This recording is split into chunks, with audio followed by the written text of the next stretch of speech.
Yes, sir. Screen is visible. Okay. ಮೊದಲೇ ಹೇಳಿದ್ರೆ ನಾನು ಸ್ಕ್ರೀನ್ ಕೂಡ ಆನ್ ಮಾಡ್ತಿದ್ದೆ. Okay, I just forgot. Okay, anyway, so now you guys have joined. So alternating current, fifth video we are looking at. So transformer. What is the meaning of transformer, dear children? Transformer means it's a device which increases or decreases the voltage. Increasing or decreasing itself is known as transforming. Now, how many types of transformer are there? There are two types of transformers. One is step up transformer. Step up means, I mean, it increases the voltage. Next one is step down transformer. What do you mean by step down transformer? Step down transformer means it decreases the voltage. All right. Then after that you say TC, right? TC ಸುಟ್ಟೋಯ್ತು ಅಂತೆಲ್ಲ ಹೇಳ್ತಿರ್ತೀರಲ್ಲ, TC repair ಮಾಡ್ತಿದಾರೆ ಅಂತ ಹೇಳಿ, ಅದ್ರ meaning transformer circuit ಅಂತ. Okay, notes ಬರುತ್ತೆ, ಬರ್ಕೊಳ್ಳಿ. ಅದರಲ್ಲಿ ಈಗ ಮುಂದೆ ಬರೆಯೋದನ್ನ ಬರ್ಕೊಳ್ಳಿ ನೀವು. ಈಗ ಸದ್ಯಕ್ಕೆ ಇದನ್ನ ಓಡ್ತಾ ಹೋಗಿ ಅಷ್ಟೇ. ಮೊಬೈಲ್ ಫೋನ್ ಮತ್ತೆ ರೆಫ್ರಿಜರೇಟರ್ ಇದೆಯಲ್ಲ, ಅವು ಎರಡು ವರ್ಕ್ ಮಾಡೋ ವೋಲ್ಟೇಜಸ್ ಏನಿರುತ್ತೆ, ಎರಡು ಡಿಫ್ರೆಂಟ್ ಇರುತ್ತೆ. ಅಂದ್ರೆ ಎರಡಕ್ಕೂ ಬೇರೆ ಬೇರೆ ವೋಲ್ಟೇಜ್ ಕೊಡ್ಬೇಕಾಗುತ್ತೆ ನಾವು. ಓಕೆ, ಸೊ ಈ KEB ಇದೆಯಲ್ಲ, KEB ಅಲ್ಲಿ ಏನಿರುತ್ತೆ, ಹೈ ವೋಲ್ಟೇಜ್. KEB ಅಂದ್ರೆ ಕರ್ನಾಟಕ ಎಲೆಕ್ಟ್ರಿಸಿಟಿ ಬೋರ್ಡ್, ಇಲ್ಲಿ ಹೈ ವೋಲ್ಟೇಜ್ ಇರುತ್ತೆ. ಬಟ್ ನಿಮ್ ಮನೆಗೆ ಲೋ ವೋಲ್ಟೇಜ್ ಬೇಕು. ಸೊ ಅದಕ್ಕೆ ಇಲ್ಲಿ ಏನು ಯೂಸ್ ಮಾಡ್ತಾರೆ, ಸ್ಟೆಪ್ ಡೌನ್. ಸ್ಟೆಪ್ ಡೌನ್ ಅಂದ್ರೆ ಕಡಿಮೆ ಮಾಡೋದು, ಲೋ ವೋಲ್ಟೇಜ್. ಅದೇ ರೀತಿಯಾಗಿ ಟ್ರಾನ್ಸ್ಫಾರ್ಮರ್ ಯಾವ ರೀತಿಯಾಗಿ ಯೂಸ್ ಮಾಡ್ತಾರೆ ಅಂತ ಹೇಳಿದ್ರೆ, ಪವರ್ ಸ್ಟೇಷನ್ ಅಲ್ಲಿ ಏನು ವೋಲ್ಟೇಜ್ ಪ್ರೊಡ್ಯೂಸ್ ಆಗುತ್ತೆ ಅದನ್ನ ಸ್ಟೆಪ್ ಅಪ್ ಟ್ರಾನ್ಸ್ಫಾರ್ಮರ್ ಯೂಸ್ ಮಾಡ್ಕೊಂಡು ಹೈ ವೋಲ್ಟೇಜ್ ಅಲ್ಲಿ KEB ಕಳಿಸ್ತಾರೆ ಅದನ್ನ. ಆಮೇಲೆ KEB ಇಂದ ನಿಮ್ ಮನೆಗೆ ಬರ್ಬೇಕಾಗಿದ್ರೆ ಸ್ಟೆಪ್ ಡೌನ್ ಟ್ರಾನ್ಸ್ಫಾರ್ಮರ್ ಯೂಸ್ ಮಾಡ್ಕೊಂಡು ಬರುತ್ತೆ, ಅಲ್ಲಿ 220 ವೋಲ್ಟ್ ರೀಚ್ ಆಗುತ್ತೆ. ನಿಮ್ ಮೊಬೈಲ್ ಫೋನ್ ಇರುತ್ತಲ್ಲ, 220 ವೋಲ್ಟ್ ಮೇಲೆ ವರ್ಕ್ ಆಗೋದಿಲ್ಲ ಅದು. ಓಕೆ, 220 ಮೇಲೆ ವರ್ಕ್ ಆಗೋದಿಲ್ಲ. ಸೊ ಅದಕ್ಕೋಸ್ಕರ ಮೊಬೈಲ್ ಫೋನಿನ ಅಡಾಪ್ಟರ್ ಇರುತ್ತಲ್ಲ, ಆ ಅಡಾಪ್ಟರ್ ಅಲ್ಲಿ ಕೂಡ ಒಂದು ಟ್ರಾನ್ಸ್ಫಾರ್ಮರ್ ಅನ್ನ ಅವರು ಇಟ್ಟಿರ್ತಾರೆ. ಓಕೆ, ಸೊ ಅದನ್ನ ಕೂಡ ನೀವು ಗೊತ್ತಾಗುತ್ತೆ. ಟ್ರಾನ್ಸ್ಫಾರ್ಮರ್ ಅಂದ್ರೆ ಗೊತ್ತಾಯ್ತಾ ಎಲ್ರಿಗೂ? Everybody understood what is the meaning of transformer?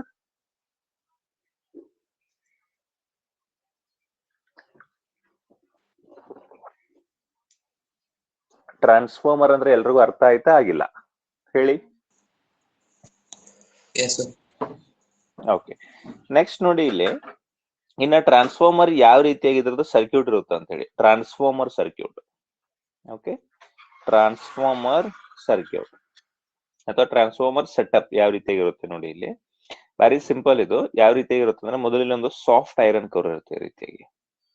What is this? This is a soft iron core. ಇದನ್ನ ಯಾವ ರೀತಿಯಾಗಿ ಮಾಡಿರ್ತಾರೆ ಅಂತ ಹೇಳಿದ್ರೆ ನಿಮ್ಗೆ, ಲ್ಯಾಮಿನೇಟ್ ಮಾಡ್ಬೇಕಂದ್ರೆ ಏನ್ ಮಾಡ್ಬೇಕಂತ ಹೇಳಿ.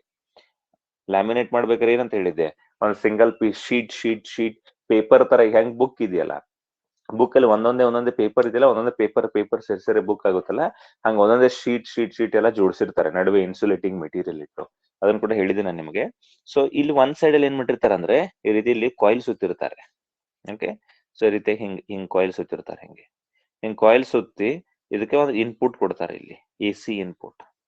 ಓಕೆ, ಅದೇ ರೀತಿಯಾಗಿ ಈ ಕಡೆ ಕೂಡ ಸ್ವಲ್ಪ ಕಾಯಿಲ್ ಹಿಂಗ್ ಸುತ್ತಿರ್ತಾರೆ. ಸುತ್ತಬಿಟ್ಟು ಇದಕ್ಕೆ ಔಟ್ಪುಟ್ ಅಲ್ಲಿ ಲೋಡ್ ಕೊಟ್ಟಿರ್ತಾರೆ. ಇದಕ್ಕೆ RL ಅಂತ ಬರೀತೀವಿ. RL ಅಂದ್ರೆ ಏನಂತ ಕರೀತಾರೆ ಅಂದ್ರೆ, ಲೋಡ್ ರೆಸಿಸ್ಟೆನ್ಸ್ ಅಂತ ಕರೀತಾರೆ. ಇದಕ್ಕೆ ಏನಂತ ಕರೀತಾರೆ ಅಂದ್ರೆ, ಪ್ರೈಮರಿ ಕಾಯಿಲ್ ಅಂತ ಕರೀತಾರೆ. ಇದಕ್ಕೆ ಏನಂತ ಕರೀತಾರೆ? ಇದಕ್ಕೆ ಪ್ರೈಮರಿ ಕಾಯಿಲ್. ಆಮೇಲೆ ಇಲ್ಲಿದೆ, ಇದಕ್ಕೆ ಏನಂತ ಕರೀತಾರೆ? ಸೆಕೆಂಡರಿ ಕಾಯಿಲ್ ಅಂತ ಕರೀತಾರೆ. Secondary coil. ಆಮೇಲೆ ಇಲ್ಲಿದೆ ನೋಡಿ, ಇದಕ್ಕೆ VI ಅಂತ ಬರೀತೇನೆ. VI ಅಂತ ಬರೆದು ಇದಕ್ಕೆ ಏನಂತ ಬರೀಬಹುದು ಅಂದ್ರೆ, AC ಇನ್ಪುಟ್. ನೆಕ್ಸ್ಟ್ RL ಇದೆಯಲ್ಲ, RL ಅಂದ್ರೆ ಲೋಡ್. ಇದು ಲೋಡ್ ರೆಸಿಸ್ಟೆನ್ಸ್.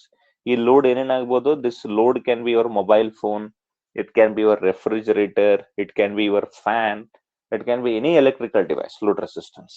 ಆಮೇಲೆ ಇಲ್ಲಿದೆಯಲ್ಲ, ಇದೇನಂದ್ರೆ ದಿಸ್ ಒನ್ ಅಂದ್ರೆ ಇದು ಕಂಟಿನ್ಯೂಸ್ ಆರೋ ಮಾರ್ಕ್ ಇದೆ. ಇದು this is soft iron core. Soft iron core ಇದು ಇಷ್ಟೇ ಇರುತ್ತೆ ಇದು. ಓಕೆ, ಇಷ್ಟೇ ಇದರ ಸೆಟಪ್ ಏನದು ಟೋಟಲ್ ಆಗಿ. ಇನ್ನ ಯಾವ ರೀತಿಯಾಗಿ ವರ್ಕ್ ಆಗುತ್ತೆ ನೋಡಿ. ಇಲ್ಲಿರುವಂತ ವೋಲ್ಟೇಜ್, ಇಲ್ಲಿ ಏನಿದೆಯಲ್ಲ ಪ್ರೈಮರಿ ಕಾಯಿಲ್ ಅಲ್ಲಿ ಏನು ವೋಲ್ಟೇಜ್ ಇದೆಯಲ್ಲ, ಸಾರಿ, ಈ ಪ್ರೈಮರಿ ಕಾಯಿಲ್ ಅಲ್ಲಿ ಏನು ವೋಲ್ಟೇಜ್ ಇದೆಯಲ್ಲ, ಆ ವೋಲ್ಟೇಜ್ ಇಲ್ಲಿ ಸೆಕೆಂಡರಿ ಕಾಯಿಲ್ ಬರಬೇಕು. ಯಾವ ರೀತಿಯಾಗಿ ಬರುತ್ತೆ ಅಂತ ಹೇಳಿ ನಾವು ನೋಡೋಕೆ ಶುರು ಮಾಡೋಣ. ಏನಿಲ್ಲ, ಇಲ್ಲಿ ಅಲ್ಟರ್ನೇಟಿಂಗ್ ಕರೆಂಟ್ ಇದೆಯಲ್ಲ, ಈ ರೀತಿಯಾಗಿ ಇಲ್ಲಿ ವೋಲ್ಟೇಜ್ ಅನ್ನ ಕೊಟ್ಟಿದ್ವಿ ಅಂದ್ರೆ, ಇಲ್ಲಿ ಕರೆಂಟ್ ಏನ್ ಪಾಸ್ ಆಗುತ್ತೆ, ದಟ್ ಕರೆಂಟ್ ಇಸ್ IP. ಅದು ಕರೆಂಟ್ ಏನಂತ ಕರೀನ IP ಅಂದ್ರೆ ಪ್ರೈಮರಿ ಕರೆಂಟ್. ಓಕೆ, ಸೊ ಆ ಪ್ರೈಮರಿ ಕರೆಂಟ್ ಏನಿದೆಯಲ್ಲ, ಪ್ರತಿ ಮೂಮೆಂಟ್ ಗೆ ಚೇಂಜ್ ಆಗ್ತಾ ಇದೆ. ಅಥವಾ ಪ್ರೈಮರಿ ಕರೆಂಟ್ ಅಂತ ಸದ್ಯಕ್ಕೆ ಕರೆಯೋದು ಬೇಡ, ಅದನ್ನ ಈಗ ಸದ್ಯಕ್ಕೆ ಬೇಕಾದ್ರೆ ಜಸ್ಟ್ ಕರೆಂಟ್ ಅಂತ ಕರೆಯೋಣ. ಇಲ್ಲಿ ಪಾಸ್ ಆಗುವಂತ ಕರೆಂಟ್ ಇದೆಯಲ್ಲ, ದಟ್ ಕರೆಂಟ್ ಏನಿದೆ, ಕರೆಂಟ್ ಈಸ್ ಚೇಂಜಿಂಗ್ ಕಂಟಿನ್ಯೂಸ್ಲಿ. ಯಾಕಂದ್ರೆ ಅಲ್ಟರ್ನೇಟಿಂಗ್ ಕರೆಂಟ್ ಇದೆ. ಅಲ್ಟರ್ನೇಟಿಂಗ್ ಕರೆಂಟ್ ನೀವು ಆಲ್ರೆಡಿ ನೋಡಿದಿರ. Changing continuously. ಒಂದ್ ವೇಳೆ ಏನಾದ್ರು ಕರೆಂಟ್ ಕಂಟಿನ್ಯೂಸ್ ಆಗಿ ಚೇಂಜ್ ಆಗ್ತಾ ಇದ್ರೆ ಮ್ಯಾಗ್ನೆಟಿಕ್ ಫೀಲ್ಡ್ ಏನಾಗುತ್ತೆ? ಕಂಟಿನ್ಯೂಸ್ ಆಗಿ ಚೇಂಜ್ ಆಗುತ್ತೆ. Yes or no? Magnetic field also changes continuously. ಒಂದ್ ವೇಳೆ ಏನಾದ್ರು ಮ್ಯಾಗ್ನೆಟಿಕ್ ಫೀಲ್ಡ್ ಕಂಟಿನ್ಯೂಸ್ ಆಗಿ ಚೇಂಜ್ ಆಯ್ತು ಅನ್ಕೊಳ್ಳಿ, ಆಗ ಮ್ಯಾಗ್ನೆಟಿಕ್ ಫ್ಲಕ್ಸ್ ಏನಾಗುತ್ತೆ? Changes continuously. ಹೌದಾ? ಇದು ಕೂಡ ಕಂಟಿನ್ಯೂಸ್ ಆಗಿ ಏನಾಗುತ್ತೆ? ಮ್ಯಾಗ್ನೆಟಿಕ್ ಫ್ಲಕ್ಸ್ ಕೂಡ ಚೇಂಜಸ್ ಆಗುತ್ತೆ. ಸೊ ಮ್ಯಾಗ್ನೆಟಿಕ್ ಫ್ಲಕ್ಸ್ ಚೇಂಜ್ ಆಗಿರುತ್ತಲ್ಲ, ಆ ಚೇಂಜ್ ಆಗಿರುವಂತ ಮ್ಯಾಗ್ನೆಟಿಕ್ ಫೀಲ್ಡ್ ಯಾರು ಕೂಡ ಲಿಂಕ್ ಆಗುತ್ತೆ? ನೋಡಿ, ಇಲ್ಲಿ ಏನು ಮ್ಯಾಗ್ನೆಟಿಕ್ ಫೀಲ್ಡ್ ಬಂದಿದೆ, ಇದ್ರಲ್ಲಿ ಹೆಂಗಿರುತ್ತೆ ಮ್ಯಾಗ್ನೆಟಿಕ್ ಫೀಲ್ಡ್? ಈ ರೀತಿಯಾಗಿರುತ್ತಲ್ಲ, ಇದು ಸೊಲೆನಾಯ್ಡ್ ಅಂದ್ರೆ ಈ ರೀತಿಯಾಗಿದೆ, ಈ ರೀತಿಯಾಗಿ ಒಳಗಡೆ ಮ್ಯಾಗ್ನೆಟಿಕ್ ಫೀಲ್ಡ್ ಈ ರೀತಿಯಾಗಿರುತ್ತಲ್ಲ, ನೋಡಿದ್ವಿ ನಾವು. ಸೊಲೆನಾಯ್ಡ್ ಏನಾದ್ರು ಈ ರೀತಿಯಾಗಿ ಸೊಲೆನಾಯ್ಡ್ ಇದ್ರೆ ಇದ್ರೊಳಗಡೆ ಇರುವಂತ ಮ್ಯಾಗ್ನೆಟಿಕ್ ಫೀಲ್ಡ್ ಹೆಂಗಿರುತ್ತೆ? ಇದ್ರೊಳಗಡೆ ಮ್ಯಾಗ್ನೆಟಿಕ್ ಫೀಲ್ಡ್ ಈ ರೀತಿಯಾಗಿ ಸ್ಟ್ರೇಟ್ ಇರುತ್ತಲ್ಲ, ಅದೇ ರೀತಿ ನೀವೇನಾದ್ರೂ ಸೊಲೆನಾಯ್ಡ್ ಈ ರೀತಿಯಾಗಿ ತಗೊಂಡ್ರೆ ಮ್ಯಾಗ್ನೆಟಿಕ್ ಫೀಲ್ಡ್ ಹೆಂಗಿರುತ್ತೆ? ಮ್ಯಾಗ್ನೆಟಿಕ್ ಫೀಲ್ಡ್ ಹಿಂಗಿರುತ್ತಲ್ಲ, ಈ ರೀತಿಯಾಗಿ. ಅರ್ಥ ಆಗ್ತಿದೆ ನಾನು ಹೇಳೋದು? ಅಲಾಂಗ್ ದ ಆಕ್ಸಿಸ್ ಇರುತ್ತೆ ಮ್ಯಾಗ್ನೆಟಿಕ್ ಫೀಲ್ಡ್. ಅಂದ್ರೆ ಈ ರೀತಿಯಾಗಿ ಏನ್ ಮ್ಯಾಗ್ನೆಟಿಕ್ ಫೀಲ್ಡ್ ಇದೆ, ಇದ್ರಲ್ಲಿ ಏನ್ ಮ್ಯಾಗ್ನೆಟಿಕ್ ಫೀಲ್ಡ್ ಇಲ್ಲಿ ತೋರಿಸಿದ್ನಲ್ಲ ಲೈನ್, ಈಗ ತಾನೇ ತೋರಿಸಿದ್ನಲ್ಲ ಇಲ್ಲಿ ಲೈನ್ಸ್. ಸೊ ಈ ಮ್ಯಾಗ್ನೆಟಿಕ್ ಫೀಲ್ಡ್ ಯಾರ ಜೊತೆ ಹೋಗಿ ಲಿಂಕ್ ಆಗುತ್ತೆ? ಸೊ ಈ ಮ್ಯಾಗ್ನೆಟಿಕ್ ಫೀಲ್ಡ್ ಇಲ್ಲಷ್ಟೇ ಇರೋದಿಲ್ಲ, ಇದು ಹಿಂಗೆ ಹೋಗೋದಿಲ್ಲ, ಇದು ಈ ಕಡೆ ಕೂಡ ಹೋಗ್ತಾ ಇರುತ್ತೆ. ಸೊ ಇದು ಹೋಗಿರೋದು ಯಾರು ಕೂಡ ಲಿಂಕ್ ಆಗುತ್ತೆ? ಇಲ್ಲಿ ಸೆಕೆಂಡ್ರಿ ಕೂಡ ಲಿಂಕ್ ಆಗುತ್ತೆ. ಆಗುತ್ತೋ ಆಗಂಗಿಲ್ಲ? ನಾನು ಹೇಳಿದ ಅರ್ಥ ಆಗ್ತಾ ಇದೆಯಾ ಏನ್ ಹೇಳ್ತಾ ಇದ್ದೀನಿ ಅಂತ ಹೇಳಿ? ಒಂದ್ ನಿಮಿಷ ಬೇಕಾದ್ರೆ ತೋರಿಸ್ಬಿಡ್ತೀನಿ. ಸೊ ಇಲ್ಲೇನು ಈ ರೀತಿಯಾಗಿ ಇದ್ರಲ್ಲಿ ಮ್ಯಾಗ್ನೆಟಿಕ್ ಫೀಲ್ಡ್ ನೋಡಿ, ಈ ರೀತಿಯಾಗಿ ಇಲ್ಲಿ ಈ ರೀತಿಯಾಗಿ ಬಂದದ್ದು ಸಾಫ್ಟ್ ಐರನ್ ಕೋರ್ ಅಲ್ಲಿ ಏನಾಗುತ್ತೆ? ಸೊ ಇಲ್ಲಿ ಮ್ಯಾಗ್ನೆಟಿಕ್ ಫ್ಲಕ್ಸ್ ಅಥವಾ ಮ್ಯಾಗ್ನೆಟಿಕ್ ಫೀಲ್ಡ್ ಈ ರೀತಿಯಾಗಿ ಹೋಗಿ ಇದ್ರ ಜೊತೆ ಲಿಂಕ್ ಆಗುತ್ತಾ? ಇಲ್ಲ. ಇಲ್ಲಿ ಇದ್ರ ಜೊತೆ ಲಿಂಕ್ ಆಗಿದ್ದಕ್ಕೆ ಇದ್ರಲ್ಲಿ ಏನ್ ಬರುತ್ತೆ? EMF ಬರುತ್ತಾ? ಬರುತ್ತೋ ಬರಂಗಿಲ್ಲ? ಎಸ್ ಹೇಳಿ ಸರ್. ಎಸ್ ಬರುತ್ತಾ? Okay fine. Sir, so flux is it yes please. sir? Is it behave like a diamagnetism, sir? No, this is soft iron core. Soft iron means it is like a ferromagnetic material, no? It expels all the magnetic current, magnetism No, and no. current. This soft iron core is there, no? Whatever I have written soft iron core here, this soft iron core is a ferromagnetic material or diamagnetic material? Tell me. What kind of material it is, soft iron core? Ferromagnetic, no? Yes. So ferromagnetic material attracts magnetic field or repels magnetic field? It attracts, sir. Attracts, no? So whatever, I mean, magnetic field I'm getting here, so magnetic field lines I'm getting here, for example, this is a magnetic field line. This magnetic field line will go through this soft iron, no? So this magnetic field line will go through this soft iron and it will link with secondary coil, correct? Yes, sir. So if it is linking with the secondary coil, means here I will get one EMF due to electromagnetic induction, correct? Yes. Correct, no? So one more question will be asked to dear children. On what principle does in flux changes continuously, therefore EMF is induced? EMF is induced. EMF induced ಆಗಿದ್ದಕ್ಕೆ ಏನು ಬರುತ್ತೆ? Induced current is there. Okay, induced current is there. ಇದು working ಇದು. So question ಏನ್ ಕೇಳ್ತಾರೆ ಅಂದ್ರೆ, on what principle does transformer works ಅಂತ ಕೇಳ್ತಾರೆ. One mark question. ಹೇಳಿ ನೋಡೋಣ, on what principle does it work? ಹೇಳ್ತೀರಾ ಯಾರಾದ್ರೂ ಆನ್ಸರ್ ಇದಕ್ಕೆ? ಇಲ್ಲಿ ನೋಡಿ, ಇದ್ರಲ್ಲಿ ಕರೆಂಟ್ ಚೇಂಜ್ ಮಾಡಿದ್ದಕ್ಕೆ ಇದ್ರಲ್ಲಿ ಏನ್ ಬಂದಿದೆ? EMF ಬಂದಿದೆ. ಒಂದು ಕಾಯಿಲ್ ಅಲ್ಲಿ ಕರೆಂಟ್ ಚೇಂಜ್ ಮಾಡಿದ್ದಕ್ಕೆ ಇನ್ನೊಂದು ಕಾಯಿಲ್ ಅಲ್ಲಿ EMF ಬಂದ್ರೆ ಏನಂತ ಕರೀತಾರೆ? ಅದಕ್ಕೆ ಮ್ಯೂಚುವಲ್ ಇಂಡಕ್ಷನ್ ಅಂತ ಕರೀತಾರೆ ತಾನೆ? ಕರೀತಾರ ಕರಿಯಂಗಿಲ್ಲ? On what principle does transformer works? It works on the principle of, ಹೇಳ್ಬೇಕ್ರಿ, ಮಾತಾಡ್ಬೇಕು. It works on the principle of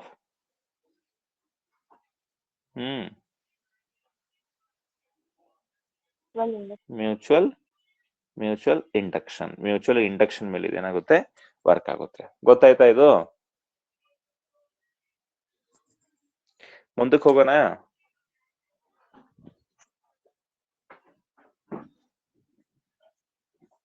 S dear children, ಮುಂದೆ ಹೇಳಕ್ ಸ್ಟಾರ್ಟ್ ಮಾಡ್ಲಾ ಮುಂದಿನ ಕಾನ್ಸೆಪ್ಟ್ ಏನಿದೆ ಅಂತ ಹೇಳಿ? Yes, sir. ಓಕೆ, ಮುಂದೆ ನೋಡಿ ಇಲ್ಲಿ ಒಂದ್ ಸ್ವಲ್ಪ ನೀಟಾಗಿ ಅಬ್ಸರ್ವ್ ಮಾಡಿ, ಇನ್ನ ಬರೋದು ತುಂಬಾ ಇಂಪಾರ್ಟೆಂಟ್ ಇದು, ಈಗೇನ್ ಹೇಳಕ್ ಹೋಗ್ತೀನಿ ಅಂತ ಹೇಳಿ ಎಲ್ಲ ಬರಿತಾನು ಹೋಗಿ. ಸೊ ಈಗಂತೂ ಡಿಸ್ಕಸ್ ಮಾಡಿದ್ವಿ ಏನದು, ಈ ರೀತಿಯಾಗಿ ಇಲ್ಲಿ ಸಾಫ್ಟ್ ಐರನ್ ಕೋರ್ ಇದೆ, ಹೌದಾ, ಇಲ್ಲಿ ಸಾಫ್ಟ್ ಐರನ್ ಕೋರ್ ಈ ರೀತಿಯಾಗಿದೆ. ಆಮೇಲೆ ಇದ್ರ ಮೇಲೆ ಇಲ್ಲೆಲ್ಲ ಕಾಯಿಲ್ಸ್ ಅನ್ನ ನಾವು ಈ ರೀತಿಯಾಗಿ ಸುತ್ತಿದ್ದೇವೆ. ಇಲ್ಲಿ ಇನ್ಪುಟ್ ಇದೆ, okay, so this is VI. ಆಮೇಲೆ ಅದೇ ರೀತಿಯಾಗಿ ಇಲ್ಲಿ ಕಾಯಿಲ್ಸ್ ಇದೆ, ಇಲ್ಲಿ ಕಾಯಿಲ್ಸ್ ತಗೊಂಡ್ಬಂದು ಇಲ್ಲಿ RL ಅಂತ ಬರ್ತಿದೀವಿ, ಇದು ಔಟ್ಪುಟ್ ಇದೆ. ಸಾಫ್ಟ್ ಐರನ್ ಕೋರ್ ಇದೆ, ಅದೆಲ್ಲ ನಿಮಗೆ ಪಾರ್ಟ್ಸ್ ಗೊತ್ತಿದೆ, ಆ ಪಾರ್ಟ್ಸ್ ಬಗ್ಗೆ ಮಾತಾಡೋದಿಲ್ಲ ನಾನೀಗ. ಓಕೆ, ಸೊ ಮಾಡಿದ್ರೆ ಈ ಪ್ರೈಮರಿ ಕಾಯಿಲ್ ಇದೆಲ್ಲ, ಇದರಲ್ಲಿ total number of turns NP ಅಂತ ಕರಿತೀನಿ, ಆಮೇಲೆ ಇದರಲ್ಲಿ total number of turns NS ಅಂತ ಕರಿತೀನಿ ನಾನು. NP ಅಂದ್ರೆ ಏನ್ ಹೇಳಿ, total number of turns in primary, total number of turns in primary. Okay, NS ಅಂದ್ರೆ ಏನ್ ಹೇಳಿ, total number of turns in secondary. ಹೌದಾ, ಸೊ ಇಷ್ಟ ಆಯ್ತು.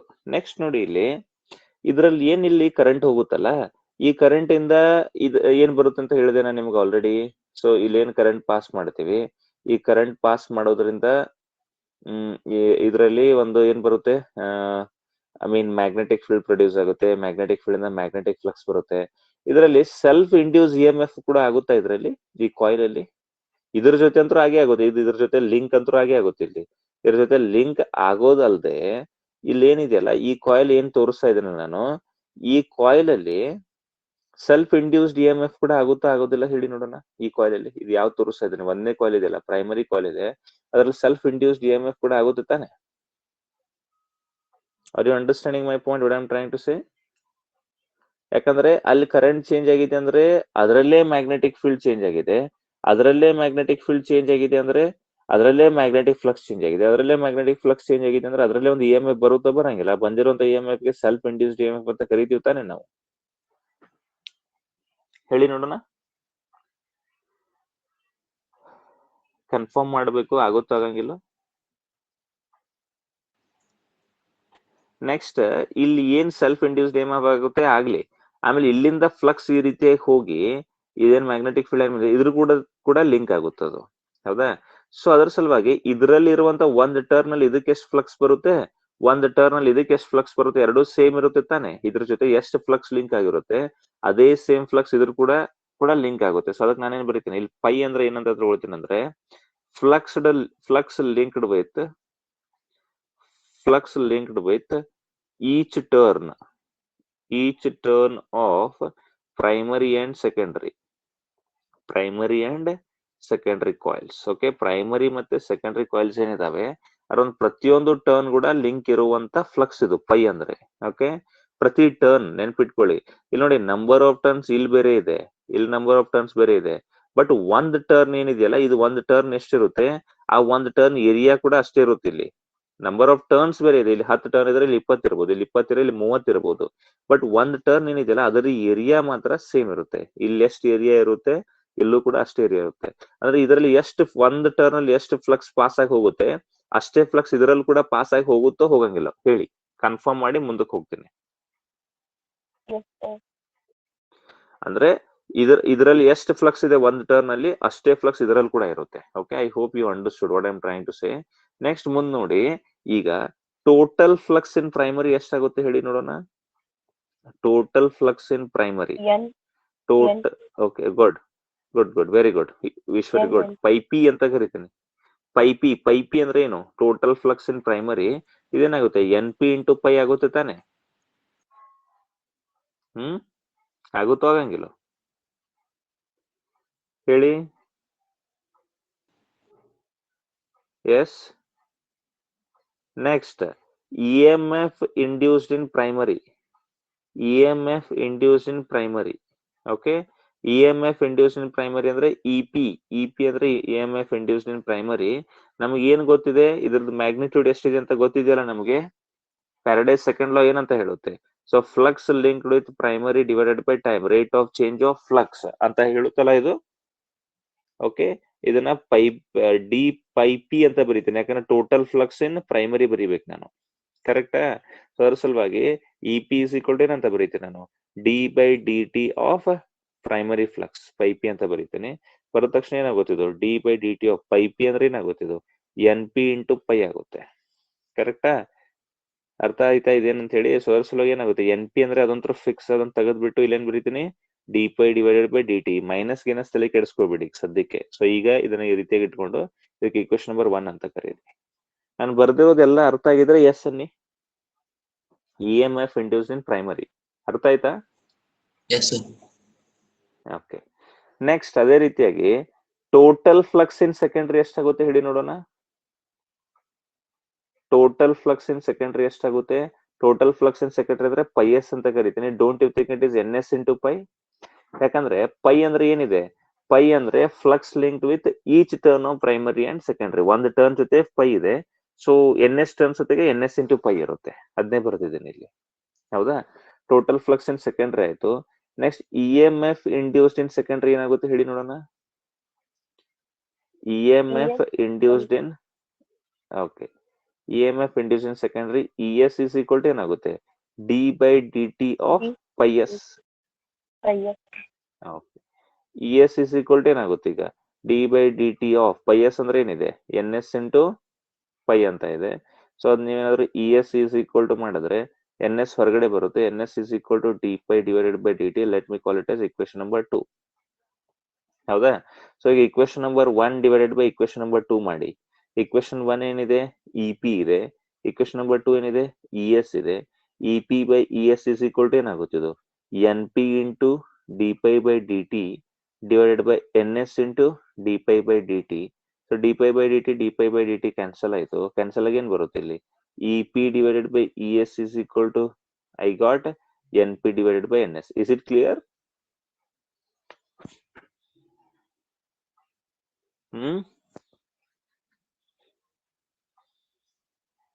ಹೇಳಿ. ಅಥವಾ ಇದನ್ನ ಉಲ್ಟಾ ಮಾಡಿ ಕೂಡ ಬರೀಬಹುದು ನೀವು. ಏನಂತ ಬರೀಬಹುದು E S divided by E P is equal to N S divided by N P ಅಂತ ಬರೀಬಹುದು. ಕರೆಕ್ಟಾ?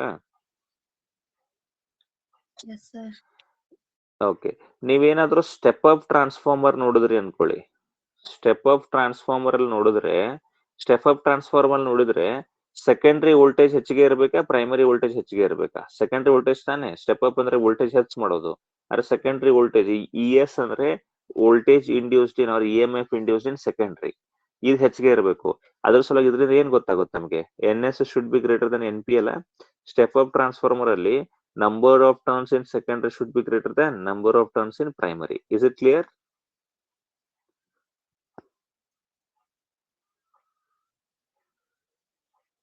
ಎಸ್. ಅದೇ ರೀತಿ ನಮಗೇನಾದ್ರು ಸ್ಟೆಪ್ ಡೌನ್ ಟ್ರಾನ್ಸ್ಫಾರ್ಮರ್ ಇದೆ ಅನ್ಕೊಳ್ಳಿ. ಸೊ ಸ್ಟೆಪ್ ಡೌನ್ ಟ್ರಾನ್ಸ್ಫಾರ್ಮರ್ ಇದ್ರೆ ಏನಾಗುತ್ತೆ? ಸ್ಟೆಪ್ ಡೌನ್ ಟ್ರಾನ್ಸ್ಫಾರ್ಮರ್ ಇದ್ರೆ ಇ ಎಸ್ ಇರುತ್ತಲ್ಲ ಸೆಕೆಂಡರಿ ವೋಲ್ಟೇಜ್ ಕಡಿಮೆ ಇರಬೇಕು. ಯಾರಿಗಿಂತ? ಪ್ರೈಮರಿ ವೋಲ್ಟೇಜ್ಗಿಂತ.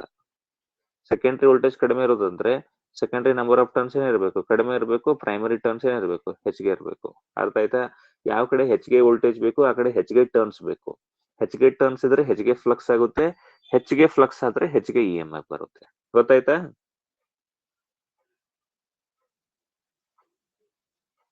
ಇಕ್ವೇಶನ್ ಪ್ರಕಾರ ನೋಡಿ ನೀವು ಈ ಇ ಎಸ್ ಫುಲ್ ಗಿಂತ ಎನ್ ಎಸ್ ಕೂಡ ಹೆಚ್ಚು ಇರ್ಲಿಕ್ಕೆ ಬೇಕು. ಇ ಎಸ್ ಏನಾದ್ರು ಕಡಿಮೆ ಇರುತ್ತೆ ಅಂದ್ರೆ ಎನ್ ಎಸ್ ಕೂಡ ಕಡಿಮೆ ಇರಬೇಕು. Everybody got it dear children?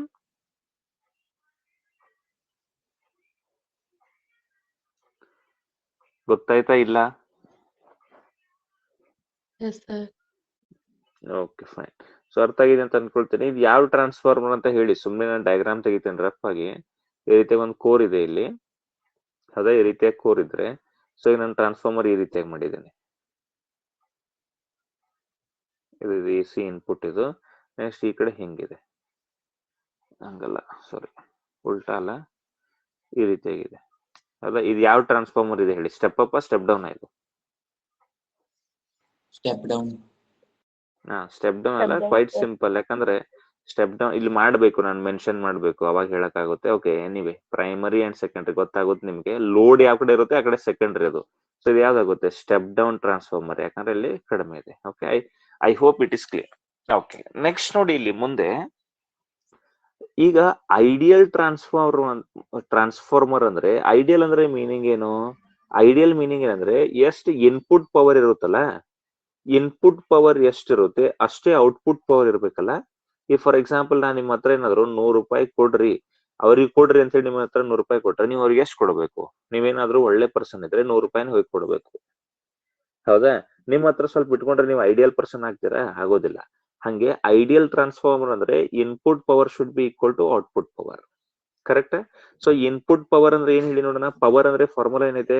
V into I ಅಂತ ಇದೆ.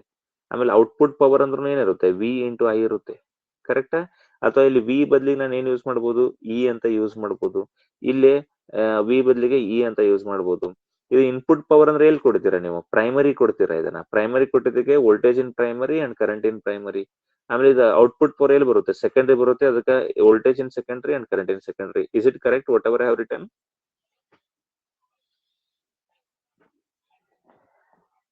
ನಾನು ಬರ್ದಿರೋದು ಗೊತ್ತಾಯ್ತಾ? ಇದು ಇನ್ಪುಟ್ ಪವರ್ ಎಲ್ಲಿರುತ್ತೆ? ಇದು ಪ್ರೈಮರಿಯಲ್ಲಿ ಇರುತ್ತೆ, ಹೌದಾ? ಔಟ್ಪುಟ್ ಪವರ್ ಎಲ್ಲಿರುತ್ತೆ? ಇದು ಸೆಕೆಂಡ್ರಿಯಲ್ಲಿ ಇರುತ್ತೆ, ಹೌದಾ? ಇಲ್ಲಿರುವಂತ ವೋಲ್ಟೇಜ್ ಅಲ್ಲಿರುವಂತ ಪವರ್ ಅಲ್ಲಿರುವಂತ ಇಲ್ಲಿ ಕೊಟ್ಟಿರುವಂತ ಪವರ್ ಇಲ್ಲಿ ಬರ್ಬೇಕು. ಇಲ್ಲಿ 100 ಜೌಲ್ ಕೊಟ್ಟಿದ್ರೆ ಇಲ್ಲೂ ಕೂಡ 100 ಜೌಲ್ ಬರ್ಬೇಕು. ವ್ಯಾಟ್ 100 ವ್ಯಾಟ್ ಇದ್ರೆ ಇಲ್ಲಿ 100 ವ್ಯಾಟ್. ಸೊ ಸೇಮ್ ಪವರ್ ಇರ್ಬೇಕಲ್ಲ ಇನ್ಪುಟ್ ಮತ್ತೆ ಔಟ್ಪುಟ್ ಅಲ್ಲಿ. ಐಡಿಯಲ್ ಟ್ರಾನ್ಸ್ಫಾರ್ಮರ್ ಅಂದ್ರೆ ವೋಲ್ಟೇಜ್ ಮತ್ತೆ ಕರೆಂಟ್ ಚೇಂಜ್ ಆಗ್ಲಿ, ಬಟ್ ಪವರ್ ಮಾತ್ರ ಸೇಮ್ ಇರ್ಬೇಕು ತಾನೆ?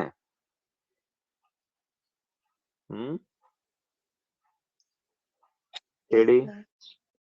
ಓಕೆ, ಸೊ ಹಿಂಗಿದ್ದಾಗ ಐಡಿಯಲ್ ಇದು. ನನ್ನ ಪ್ರಾಕ್ಟಿಕಲ್ ಇನ್ನೂ ಬಂದಿಲ್ಲ. ಸೊ ಈ ರೀತಿಯಾಗಿ ಮಾಡಿದ್ರೆ ಯಾವ ರೀತಿಯಾಗಿ ಆಗುತ್ತೆ ನೋಡಿ. ಇದು E P divided by E S is equal to I S divided by I P ಆಗುತ್ತಲ್ಲ. ಇದು ಇದೇನಾದ್ರು ಇ ಎಸ್ ಈ ಕಡೆ ತಗೊಂಬನ್ನಿ. E P by E S is equal to I S by I P ಆಗುತ್ತೆ. You can observe this. What you can observe? E P is inversely proportional to I P. ನೋಡಿ ಇಲ್ಲಿ, ಅಂದ್ರೆ primary voltage ಏನಾದ್ರು ಹೆಚ್ಚಾಗ್ತಾ ಹೋಯ್ತು ಅನ್ಕೊಳ್ಳಿ, ಅವಾಗ primary current ಏನಾಗುತ್ತೆ? ಕಡಿಮೆ ಆಗುತ್ತೆ. ವೋಲ್ಟೇಜ್ ಹೆಚ್ಚಿಗೆ ಒಂದು ಸ್ಯಾಕ್ರಿಫೈಸ್ ಮಾಡ್ಬೇಕಾಗುತ್ತೆ. ಇಲ್ಲಿ ವೋಲ್ಟೇಜ್ ಹೆಚ್ಚಿಗೆ ಆದ್ರೆ ಕರೆಂಟ್ ಏನಾಗುತ್ತೆ? ಕಡಿಮೆ ಆಗುತ್ತೆ. ಅದೇ ರೀತಿಯಾಗಿ ನೀವು ಇ ಎಸ್ ಅನ್ನ ಕೂಡ ನೋಡಿ. ಇಲ್ಲಿ ನೋಡಿ, ಇ ಎಸ್ ಮತ್ತೆ ಐ ಎಸ್ ಹೆಂಗಿದಾವೆ? Inversely proportional. ಒಂದ್ ವೇಳೆ ಏನಾದ್ರು ಇ ಎಸ್ ಕಡಿಮೆ ಆಯ್ತು ಅನ್ಕೊಳ್ಳಿ, ಅವಾಗ ಐ ಎಸ್ ಏನಾಗ್ಬೇಕಾಗುತ್ತೆ? ಹೆಚ್ಚಿಗೆ ಆಗ್ಬೇಕಾಗುತ್ತೆ. ಅರ್ಥ ಆಗ್ತಿದ್ಯಾ ನಾನು ಹೇಳೋದು ಏನಂತ ಹೇಳಿ?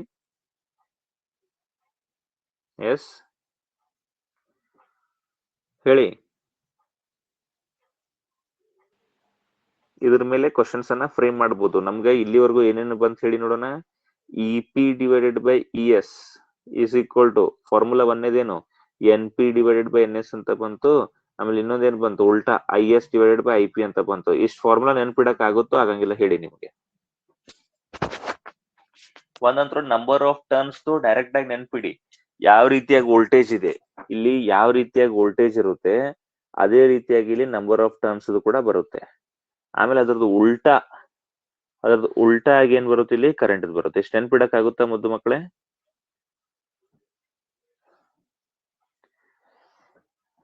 ಹೇಳ್ರಿ ಬೇಗ. ಓಕೆ, ಸೊ ಇದು ನೆನ್ಪಿಟ್ರೆ ನಿಮ್ಗೆ ನ್ಯೂಮರಿಕಲ್ಸ್ ಇದ್ರ ಮೇಲೆ ಈಸಿಯಾಗಿ ಮಾಡ್ಬೋದು. ನ್ಯೂಮರಿಕಲ್ ನೋಡೋಣ ಒಂದು.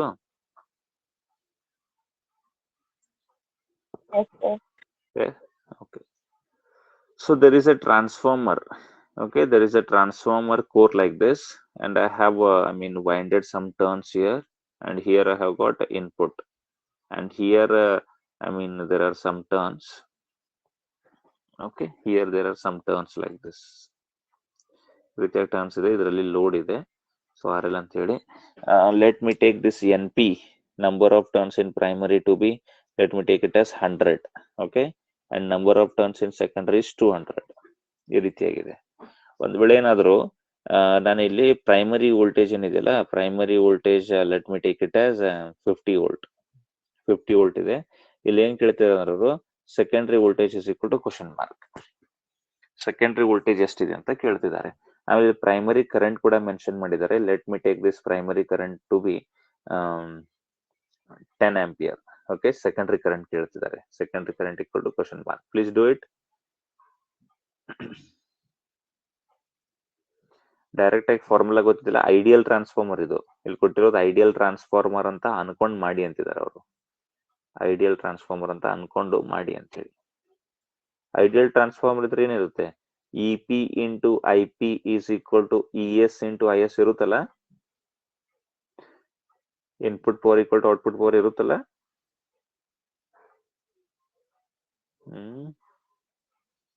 ಇ ಪಿ ಅಂದ್ರೆ 50, ಐ ಪಿ ಅಂದ್ರೆ 10 is equal to E S ಅಂದ್ರೆ ಗೊತ್ತಿಲ್ಲ, ಐ ಎಸ್ ಅಂದ್ರೆ ಗೊತ್ತಿಲ್ಲ.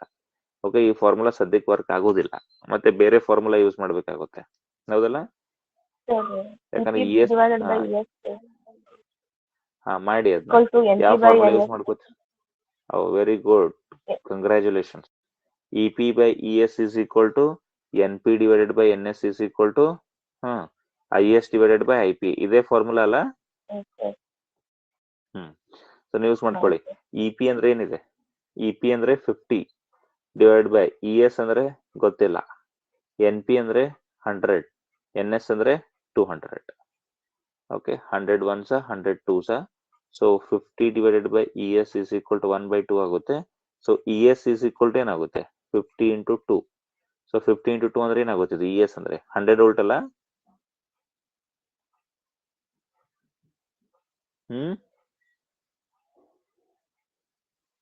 ನೆಕ್ಸ್ಟ್ ಅದೇ ರೀತಿಯಾಗಿ ಏನ್ ಕಂಡಿಡ್ಕೋರಿ? ಏನ್ ಕಂಡಿಡ್ಬೇಕು ನೆಕ್ಸ್ಟ್? ಐ ಎಸ್ ಅಲ್ಲ? ಐ ಎಸ್ ಕೂಡ ಯಾವ್ದು ಬೇಕಾದ ಫಾರ್ಮುಲಾ ಯೂಸ್ ಮಾಡ್ಕೊಳ್ಳಿ ನೀವು, ಹೌದಾ? E P divided by E S is equal to I S divided by I P use ಮಾಡ್ಕೊಳ್ಳಿ, ನಿಮ್ ಇಷ್ಟ. ಓಕೆ, ನಾನೇನ್ ಹೇಳೋದಿಲ್ಲ ಅದ್ರ ಬಗ್ಗೆ. ಇ ಪಿ ಅಂದ್ರೆ ಏನಿದೆ? 50, ಇ ಎಸ್ ಅಂದ್ರೆ 100, ಈಗ ತಾನೇ ಬಂತು. ಐ ಎಸ್ ಅಂದ್ರೆ ಗೊತ್ತಿಲ್ಲ, ಐ ಪಿ ಅಂದ್ರೆ ಎಷ್ಟಿದೆ? ಐ ಪಿ ಅಂದ್ರೆ 10 ಆಂಪಿಯರ್ ಇದೆ, ಹೌದಾ? ಇಲ್ಲೊಂದು 0 ಇಲ್ಲೊಂದು 0 ಹೋಯ್ತು. ನೆಕ್ಸ್ಟ್ ಇಲ್ಲೊಂದು 0 ಇಲ್ಲೊಂದು 0 ಹೋಯ್ತು. I S is equal to ಏನಾಗುತ್ತೆ? 5 ಆಂಪಿಯರ್. ಕರೆಕ್ಟಾ? ನೋಡ್ಕೊಳ್ಳಿ, ಚೆಕ್ ಮಾಡ್ಕೊಳ್ಳಿ.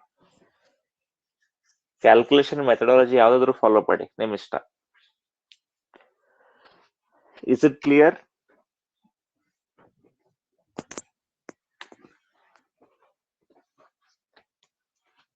S or no?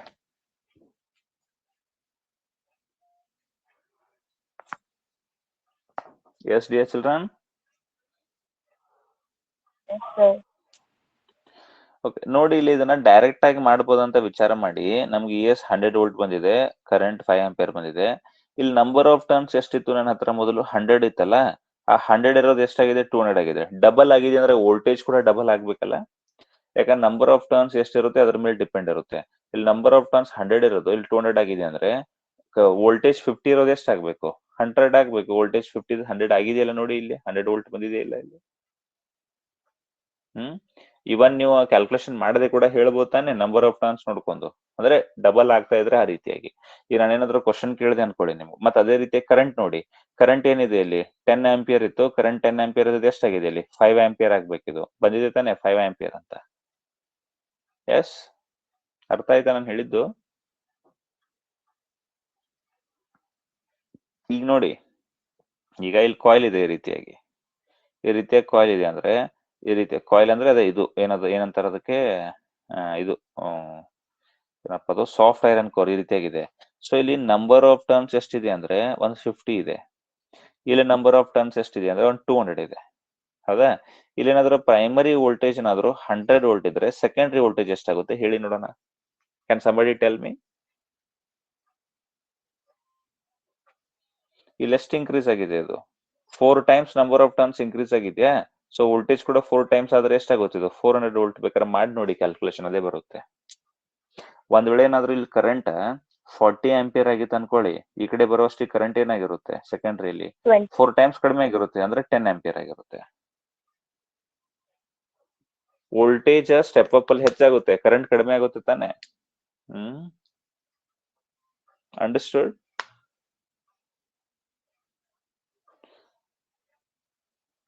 ಅರ್ಥ ಆಯ್ತಾ? ಆಗ್ಲಿಲ್ಲ?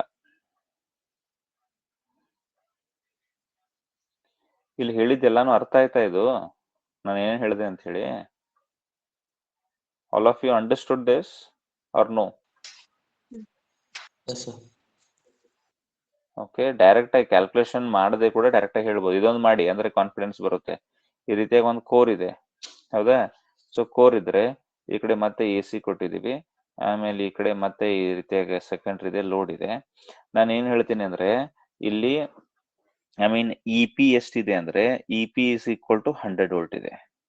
ನೆಕ್ಸ್ಟ್ ಇಲ್ಲಿ E S is equal to let me take 50 volt, ಹೌದಾ? ಇಲ್ಲಿ ನಂಬರ್ ಆಫ್ ಸೆಕೆಂಡರಿ ಕಾಯಿಲ್ಸ್ ಏನಾದ್ರು 100 ಇದ್ರೆ ನಂಬರ್ ಆಫ್ ಪ್ರೈಮರಿ ಟರ್ನ್ಸ್ ಎಷ್ಟಿರುತ್ತೆ ಹೇಳಿ ನೋಡೋಣ?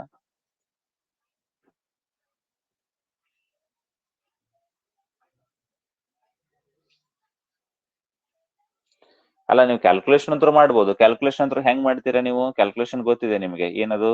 E P divided by E S is equal to N P divided by N S. ಇದನ್ನು famous formula ಇದ್ದೇ ಇದೆ. ಇದ್ರ ಪ್ರಕಾರ ಅಂತೂ ಮಾಡ್ತೀರಾ ನೀವು, ಇದರಲ್ಲಿ ಅಂತೂ ಬಂದೇ ಬರುತ್ತೆ. ಇ ಪಿ ಅಂದ್ರೆ 100 ಇದೆ, ಇ ಎಸ್ ಅಂದ್ರೆ 50 ಇದೆ, ಎನ್ ಪಿ ಅಂದ್ರೆ ಗೊತ್ತಿಲ್ಲ, ಎನ್ ಎಸ್ ಅಂದ್ರೆ 100 ಇದೆ. 50 1s 50 2s 2 ಇದ್ ಆ ಕಡೆ ಹೋದ್ರೆ 100 ಇಂಟು 2 ಆಗುತ್ತೆ. ಅದಕ್ಕೆ N P is equal to ಏನಾಗುತ್ತೆ? 200 ಆಗುತ್ತೆ ಅಂತ ಹೇಳ್ತೀರಾ ನೀವು. ಬಟ್ ಡೈರೆಕ್ಟ್ ಆಗಿ ಯಾವ ರೀತಿಯಾಗಿ ಹೇಳಬೇಕು? ಇದನ್ನ ಮಾಡ್ದೇನೆ ಹೇಳ್ಬೋದು. ಇಲ್ಲಿ ನೋಡಿ, ಇಲ್ಲಿರುವಂತ ವೋಲ್ಟೇಜ್ ಏನಾಗಿದೆ? ಅರ್ಧ ಆಗಿದೆ ತಾನೆ. ಇಲ್ಲಿರುವಂತ ವೋಲ್ಟೇಜ್ ಅರ್ಧ ಆಗಿದೆ ಅಂದ್ರೆ ಇಲ್ಲಿರುವಂತ ಟರ್ನ್ಸ್ ಕೂಡ ಏನಾಗ್ಬೇಕು? ಇದು ಹಾಫ್ ಆಗಿದೆ ಅಂದ್ರೆ ಇಲ್ಲಿ ಟರ್ನ್ಸ್ ಕೂಡ ಏನಾಗ್ಬೇಕು? ಅರ್ಧ ಆಗ್ಬೇಕು. ಅರ್ಧ ಟರ್ನ್ಸ್ ಆಗಿ 100 ಆಗಿದೆ ಅಂದ್ರೆ ಇಲ್ಲಿ ಎಷ್ಟು ಇದ್ದಿರ್ಬೇಕು? 200 ಇದ್ದಿರ್ಬೇಕು ತಾನೆ.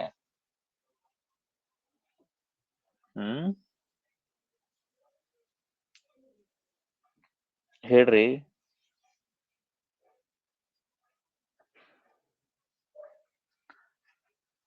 ಗೊತ್ತಾಗ್ಲಿಲ್ಲ? ಆಯ್ತಾ? ಯಾವ್ದು ಬೆಟರ್? ಈ ರೀತಿಯ ಕ್ಯಾಲ್ಕುಲೇಷನ್ ಮಾಡೋದು ಒಳ್ಳೇದ? ಸರ್ ಕ್ಯಾಲ್ಕುಲೇಷನ್ ಬೇಡ ಸರ್, ಕ್ಯಾಲ್ಕುಲೇಷನ್ ಅವಶ್ಯಕತೆ ಇಲ್ಲ, ನಾವು ಈ ರೀತಿಯಾಗಿ ಮಾಡ್ತೀವಿ ಅನ್ನೋದು ಒಳ್ಳೇದ? ಯಾವ್ದು ಬೇಕು ನಿಮಗೆ? ಕ್ಯಾಲ್ಕುಲೇಷನ್ ಬೇಕಾ ಅಥವಾ ಡೈರೆಕ್ಟ್ ಮೆಥಡ್ ಬೇಕಾ? ಎಕ್ಸಾಂಪಲ್ ಅಂತೂ ಕ್ಯಾಲ್ಕುಲೇಷನ್ ಮಾಡಿ, ಬಟ್ ಆದ್ರೂ ನಿಮಗೆ ಶಾರ್ಟ್ ಕಟ್ ಹೇಳಿದೆ ಯಾವ ರೀತಿಯಾಗಿ ಮಾಡ್ಬೇಕಂತ. ಅರ್ಥ ಆಯ್ತಾ ಎಲ್ರಿಗೂ? ಓಕೆ, ನೋಡ್ಕೊಳ್ಳಿ ಏನಿದೆ ಅಂತ. ಇಷ್ಟೇ ಫಾರ್ಮುಲಾ ಇರೋದಂತೂ ಇಷ್ಟೇ. ಏನದು? E P divided by E S is equal to N P divided by N S is equal to I S divided by I P. ಇಷ್ಟೇ ಫಾರ್ಮುಲಾ ಇರೋದು ಟ್ರಾನ್ಸ್ಫಾರ್ಮರ್ ಅಲ್ಲಿ. ಸೊ ಇಷ್ಟು ಗೊತ್ತಿದ್ರೆ ನೀವು ಮಾಡಬಹುದು. ಹೇಳಿ, ಈಗ ಅರ್ಥ ಆಯ್ತಾ?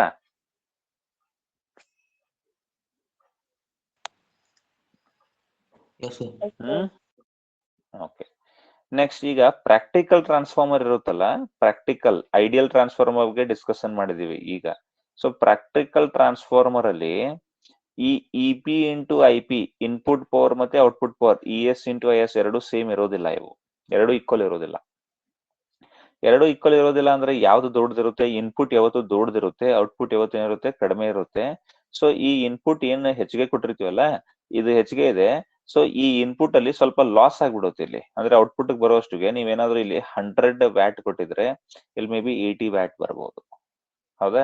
ಸೊ ಅಂದ್ರೆ ಇಲ್ಲಿ ಏನಾಗುತ್ತೆ ಅಂದ್ರೆ ಸ್ವಲ್ಪ ಲಾಸಸ್ ಆಗುತ್ತೆ. ಅಂದ್ರೆ ಯಾವತ್ತು ಇನ್ಪುಟ್ ಪವರ್ ಇರುವಂತದ್ದು, ಇಲ್ಲಿ ಏನ್ ಕೊಟ್ಟಿದ್ದೇನೆ ಇನ್ಪುಟ್ ಪವರ್ ಇದೆಯಲ್ಲ, ಇದು this input power I bar P ಅಂದ್ರೆ ಇನ್ಪುಟ್ ಅದು. ಸೊ ಆಮೇಲೆ ಇದು ಓ ಬಾರ್ ಪಿ ಅಂದ್ರೆ ಔಟ್ಪುಟ್ ಇದು. ಸೊ ಔಟ್ಪುಟ್ ಪವರ್ ಇವತ್ತು ಕಡಿಮೆ ಇರುತ್ತೆ. ಸೊ ಅದ್ರ ಸಲುವಾಗಿ ಇಲ್ಲಿ ನಡುವೆ ಏನಿದೆಯಲ್ಲ, ಇದು ಗ್ರೇಟರ್ ಇರುತ್ತಲ್ಲ, ಲಾಸಸ್ ಇನ್ ಟ್ರಾನ್ಸ್ಫಾರ್ಮರ್ ಅಂತ ಒಂದು ಕಾನ್ಸೆಪ್ಟ್ ಬರುತ್ತೆ. ಲಾಸಸ್ ಇನ್ ಟ್ರಾನ್ಸ್ಫಾರ್ಮರ್, ಇದನ್ನ ಪ್ರತಿ ಸರಿ 3 ಮಾರ್ಕ್ ಕೇಳ್ತಾರೆ. ಲಾಸಸ್ ಇನ್ ಟ್ರಾನ್ಸ್ಫಾರ್ಮರ್. ಓಕೆ, ಏನು ಲಾಸಸ್ ಅಂದ್ರೆ? ಎಸ್ ಪ್ಲೀಸ್ ಸರ್ 20 ವ್ಯಾಟ್ ಎಲ್ಲಿ ಹೋಗುತ್ತೆ ಸರ್ ಅದು? That's what it losses in transformer. ಅದು ಲಾಸಸ್ ಎಲ್ಲಿ ಹೋಗುತ್ತೆ ಅಂತ ನೋಡ್ತಾ ಇದ್ದಾನೆ. ಬೇರೆ ಬೇರೆ ಲಾಸಸ್ ಇದೆ, 1 2 3 ಅಂತ ಹೇಳಿ ಈ ರೀತಿಯ ಲಾಸಸ್ ಇದೆ. ಆ ಲಾಸಸ್ ಬಗ್ಗೆನೇ ಡಿಸ್ಕಸ್ ಮಾಡ್ತಿದೀವಿ ದರ್ಶನ್ ಈಗ. ಎಸ್ ಲಾಸ್, ಒಂದನೇ ಲಾಸ್ ಯಾವ್ದಂದ್ರೆ, ಆ ಲಾಸ್ ಏನಂತ ಕರೀತಾರೆ ಅಂದ್ರೆ ಫ್ಲಕ್ಸ್ ಲೀಕೇಜ್ ಅಂತ ಕರೀತಾರೆ.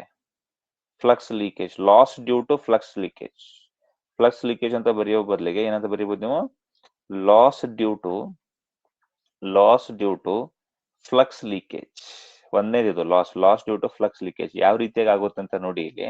ಫಾರ್ ಎಕ್ಸಾಂಪಲ್ ಇದು ಕೋರ್ ಅಂತೂ ಇದೆ ಇಲ್ಲಿ, ಈ ರೀತಿಯಾಗಿ ಸಾಫ್ಟ್ ಐರನ್ ಕೋರ್ ಇದೆ. ಹೌದಾ? ಅದ್ರ ಮೇಲ್ಗಡೆ ಈ ರೀತಿಯಾಗಿ ನೀವು ಟರ್ನ್ಸ್, ಪ್ರೈಮರಿ ಟರ್ನ್ಸ್ ಹಾಕಿ ಇದಕ್ಕೆ ಇನ್ಪುಟ್ ಕೂಡ ಕೊಟ್ಟಿದ್ದೀರಾ.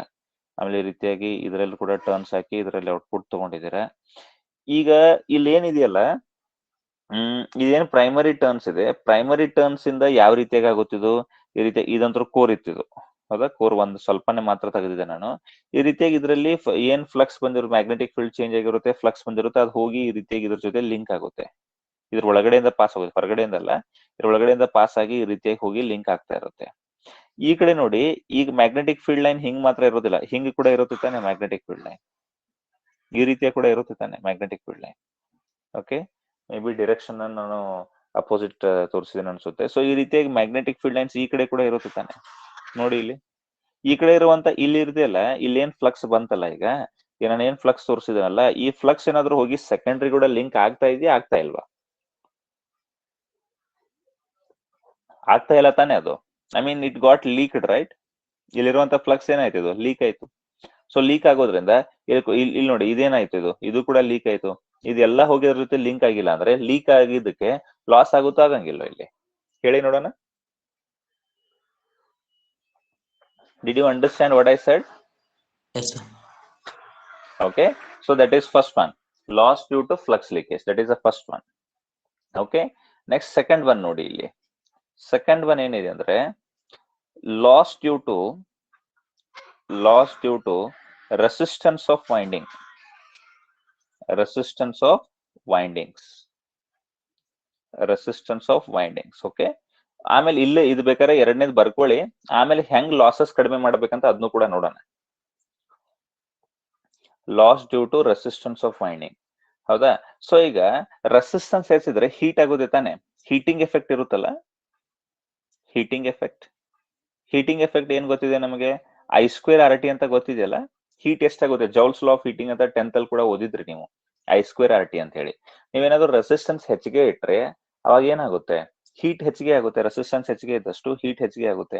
ಹೀಟ್ ಹೆಚ್ಚಿಗೆ ಆದ್ರೆ ಅದು ಕೂಡ ಲಾಸ್ ಆಗುತ್ತೆ. ಈ ವೈಂಡಿಂಗ್ ಏನಿರುತ್ತಲ್ಲ, ಇದೇನು ಸುತ್ತಿದಿರಲ್ಲ ಇಲ್ಲಿ, ಈ ರೀತಿಯಾಗಿ ಕಾಯಿಲ್ ಸುತ್ತಿರ್ತಾರಲ್ಲ ಇಲ್ಲಿ, ಹೌದಾ? ಬೇಕಾದ್ರೆ ಬ್ಲೂ ಅಲ್ಲಿ ತೋರಿಸ್ಲ ಅದನ್ನ. ಇಲ್ಲೇನು ಕಾಯಿಲ್ ಈ ರೀತಿಯಾಗಿ ಸುತ್ತಿದಿರಲ್ಲ, ಇಲ್ಲಿದೆ ನೋಡಿ, ಪ್ರೈಮರಿ ಮತ್ತೆ ಸೆಕೆಂಡರಿ ಕಾಯಿಲ್ ಇದೆಯಲ್ಲ. ಸೊ ಇದ್ರದ್ದು ಏನಾದ್ರು ರೆಸಿಸ್ಟೆನ್ಸ್ ಹೆಚ್ಚಿದ್ರೆ ಹೀಟ್ ಹೆಚ್ಚಿಗೆ ಆಗುತ್ತೆ, ಅದು ಕೂಡ ಲಾಸ್ ಆಗುತ್ತೋ ಆಗಂಗಿಲ್ಲ?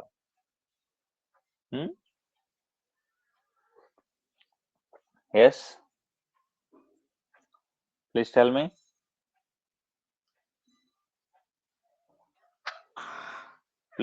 Dear children.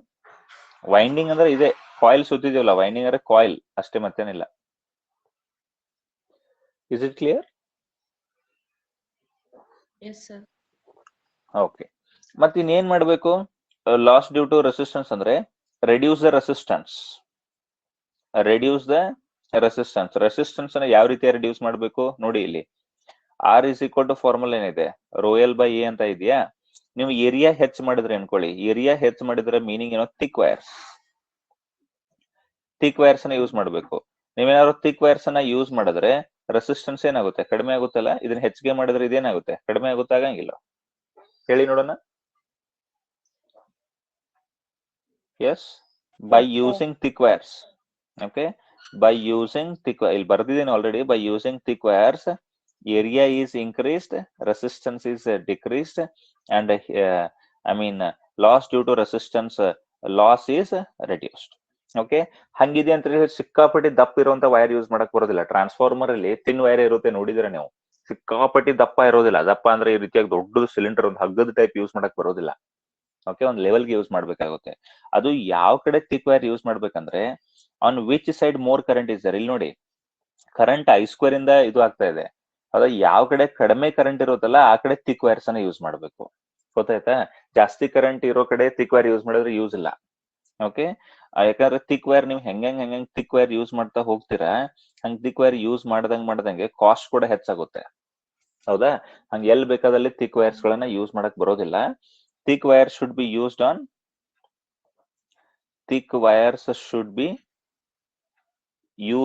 the side. Used on the side where current is less. Already current ಇಲ್ಲಿ ಲೆಸ್ ಆಗುತ್ತೆ. ಈ ರೀತಿಯಾಗಿ ಇದು ಕರೆಂಟ್ ಲೆಸ್ ಆದ್ರೆ I² ಅಂದ್ರೆ ಇದು ಕೂಡ ಲೆಸ್ ಆಗುತ್ತೆ. ಅವಾಗ ರೆಸಿಸ್ಟೆನ್ಸ್ ಕೂಡ ಕಡಿಮೆ ಆದ್ರೆ ಲಾಸ್ ಕಡಿಮೆ ಆಗುತ್ತೆ. ಹೆಚ್ಚಿಗೆ ಕರೆಂಟ್ ಇರೋ ಕಡೆ ಯೂಸ್ ಮಾಡಿದ್ರೆ ಯೂಸ್ ಆಗೋದಿಲ್ಲ. ಸೊ ಅದಕ್ಕೆ ನಾವು thick wire should be used on the side where current is less. Is it clear? ಹೇಳಿ. Yes, sir. ಈಗ ಸ್ಟೆಪ್ ಅಪ್ ಟ್ರಾನ್ಸ್ಫಾರ್ಮರ್ ಇರುತ್ತಲ್ಲ, ಸ್ಟೆಪ್ ಅಪ್ ಟ್ರಾನ್ಸ್ಫಾರ್ಮರ್ ಅಲ್ಲಿ ಕರೆಂಟ್ ಎಲ್ಲಿ ಕಡಿಮೆ ಇರುತ್ತೆ ಹೇಳಿ ನೋಡೋಣ. ಸ್ಟೆಪ್ ಅಪ್ ಟ್ರಾನ್ಸ್ಫಾರ್ಮರ್ ಅಲ್ಲಿ ಕರೆಂಟ್ ಎಲ್ಲಿ ಕಡಿಮೆ ಇರುತ್ತೆ? ಸ್ಟೆಪ್ ಅಪ್ ಅಂದ್ರೆ ಆ ಕಡೆ ಸೆಕೆಂಡರಿ ವೋಲ್ಟೇಜ್ ಹೆಚ್ಚಿರುತ್ತೆ. ವೋಲ್ಟೇಜ್ ಹೆಚ್ಚಿದೆ ಅಂದ್ರೆ current in secondary is less or not? Current in secondary is less. So use thick wires. Use thick wires in secondary. Many times it came in need. Where should we use thick wires? In step up transformer. In step up transformer, if you are taking step up transformer, means you should be using thick wires in secondary. Primary use ಮಾಡಂಗಿಲ್ಲ step up transformer ಅಲ್ಲಿ. ಗೊತ್ತಾಯ್ತಾ? Yes, sir. ಅರ್ಥ ಮಾಡ್ಕೊಳ್ಳಿ ಅಂತ ಹೇಳಿ. Next step down transformer ಇದೆ. Step down transformer ಅಂದ್ರೆ meaning ಏನು?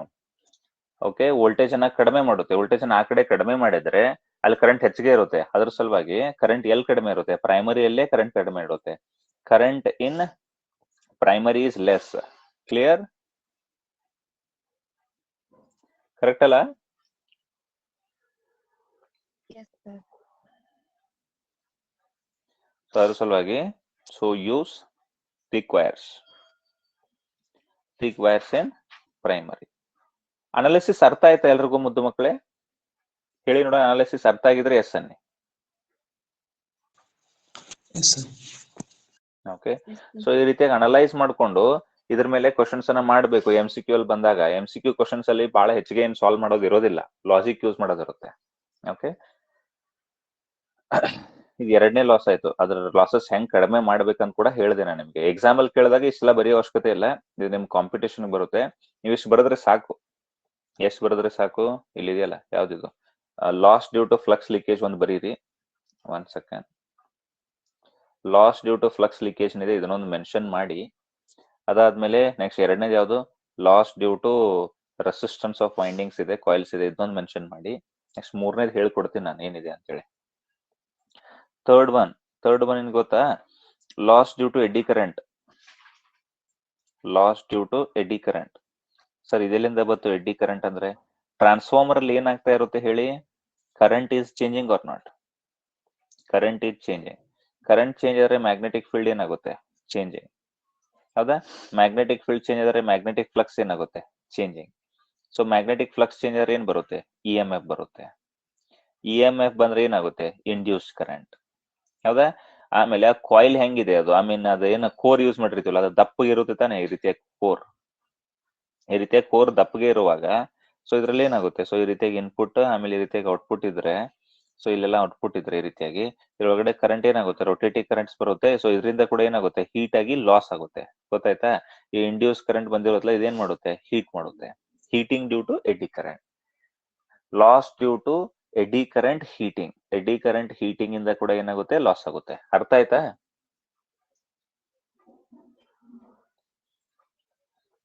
ಅರ್ಥ ಆಯ್ತಾ ಇಲ್ಲ? ಇಲ್ಲಿ ಏನ್ ಬಂದಿದೆಯಲ್ಲ, ಏನಿದು? Eddy current. ಇದು ಕ್ಲಿಯರ್? ಇಲ್ಲಿ ಬಂದಿರುವಂತ ಎಲ್ಲಾ ಕರೆಂಟ್ ಇದು ಎಡ್ಡಿ ಕರೆಂಟ್. ಇದು I hope it is understood. S,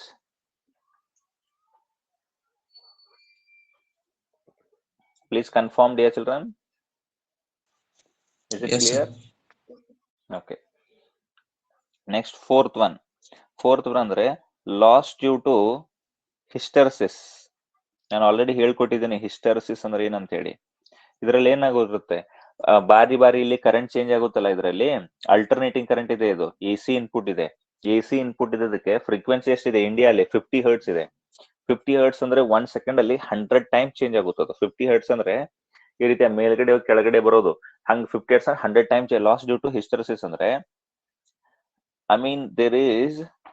there is continuous magnetization and demagnetization. There is continuous magnetization and demagnetization. Material ಏನಾಗುತ್ತೆ? ಮ್ಯಾಗ್ನೆಟೈಸ್ ಆಗೋದು, ಡಿಮ್ಯಾಗ್ನೆಟೈಸ್ ಆಗೋದು, ಮತ್ತೆ ವಾಪಸ್ ಮ್ಯಾಗ್ನೆಟೈಸ್ ಆಗೋದು. There is continuous and magnetization and demagnetization of soft iron core. So energy is lost in this process. ಈ process ಅಲ್ಲಿ ಏನಾಗುತ್ತೆ? ಇದು ಎನರ್ಜಿ ಲಾಸ್ ಆಗುತ್ತೆ. ಅದು ನೋಡಿದ್ರಲ್ಲ ಗ್ರಾಫ್ ಎಲ್ಲ ಯಾವ ರೀತಿಯಾಗಿ ಅಂತ ಹೇಳಿ. ಈ ರೀತಿಯಾಗಿ ಮ್ಯಾಗ್ನೆಟಿಕ್ ಇಂಟೆನ್ಸಿಟಿ ಇತ್ತು, ಈ ಕಡೆ ಮ್ಯಾಗ್ನೆಟಿಕ್ ಫೀಲ್ಡ್ ಇತ್ತು, ಈ ರೀತಿಯಾಗಿ ಹೋಗಿ ಬಂದಿತ್ತು. ನೆನಪಿದ್ಯಾ ಇದು? ಈ ರೀತಿಯಾಗಿರುವಂತ ಹಿಸ್ಟರ್ಸಿಸ್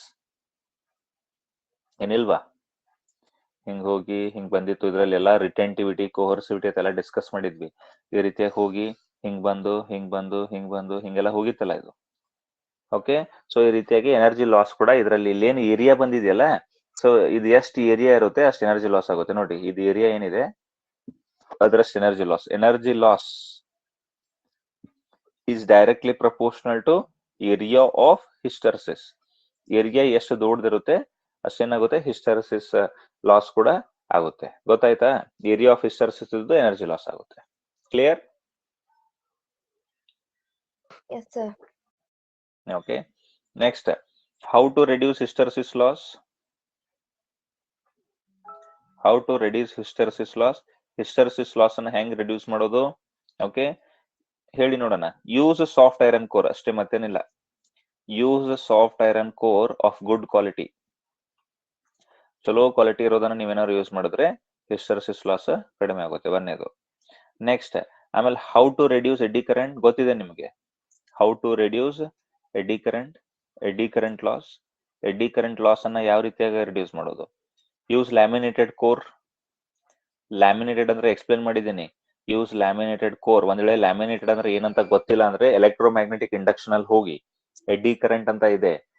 what are eddy current, what are the applications of eddy current, how to reduce eddy current ಅಂತ ಹೇಳಿದ್ದೀನಿ. ಲ್ಯಾಮಿನೇಟೆಡ್ ಕೋರ್ ಬಗ್ಗೆ ಎಕ್ಸ್ಪ್ಲೇನ್ ಮಾಡಿದ್ದೀನಿ ಅಲ್ಲಿ. ಓಕೆ, ವಿಡಿಯೋ ಅಲ್ಲೇ ಬಂದು ಎಕ್ಸ್ಪ್ಲೇನ್ ಮಾಡಿದ್ದೀನಿ, ಅದನ್ನ ನೋಡಿ. ಗೊತ್ತಾಯ್ತಾ?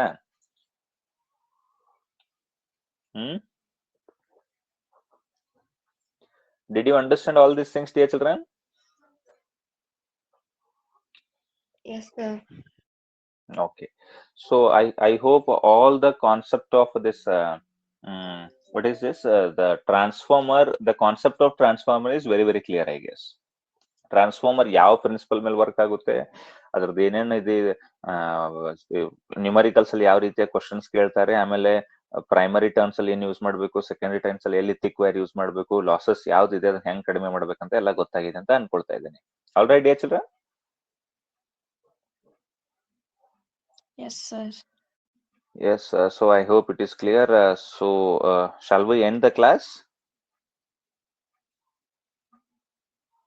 ಮುಗ್ಸೋಣ ಬೇಡ?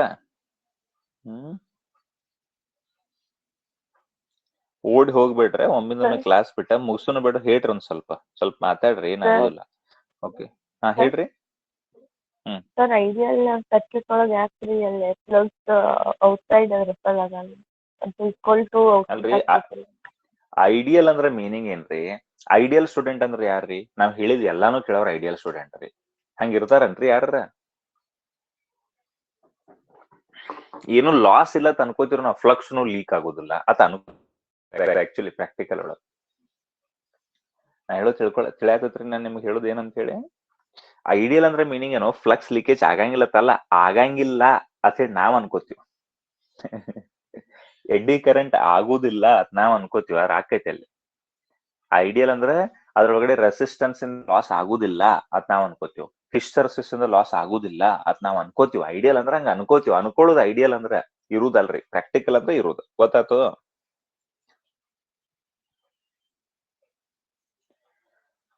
ಅಕ್ಕ ಗೊತ್ತಾಯ್ತು ಇಲ್ಲ? ಕನ್ಫರ್ಮ್ನು ಮಾಡ್ರಲ್ಲ ಹೊಳ್ಳಿ. ಐಡಿಯಲ್ ಅಂದ್ರ ಹಾ ಹಿಂಗ ಇರ್ತೈತಿ ಅಂತ ನಾವ್ ಅನ್ಕೋತೀವ್. Okay, fine. I hope you got it. Yes. So ಯಾರು ಲೇಟ್ ಆಗಿ ಬಂದಿರಿ ಅವ್ರು ಸ್ವಲ್ಪ ಟ್ರಾನ್ಸ್ಫಾರ್ಮರ್ ನೋಡ್ಕೋರಿ. ಯಾರು ಮೊದ್ಲಿನ ಅದೇರಿ ಅವ್ರಂತರೂ ಇದೇ ಅದೇರಿ. ಟ್ರಾನ್ಸ್ಫಾರ್ಮರ್ ಬಗ್ಗೆ ಇಷ್ಟೆಲ್ಲ ನಿಮ್ಗೆ ಡೀಟೇಲಿಂಗ್ ಅದ. All right dear children, thank you very much for joining the class. Have a good day and by.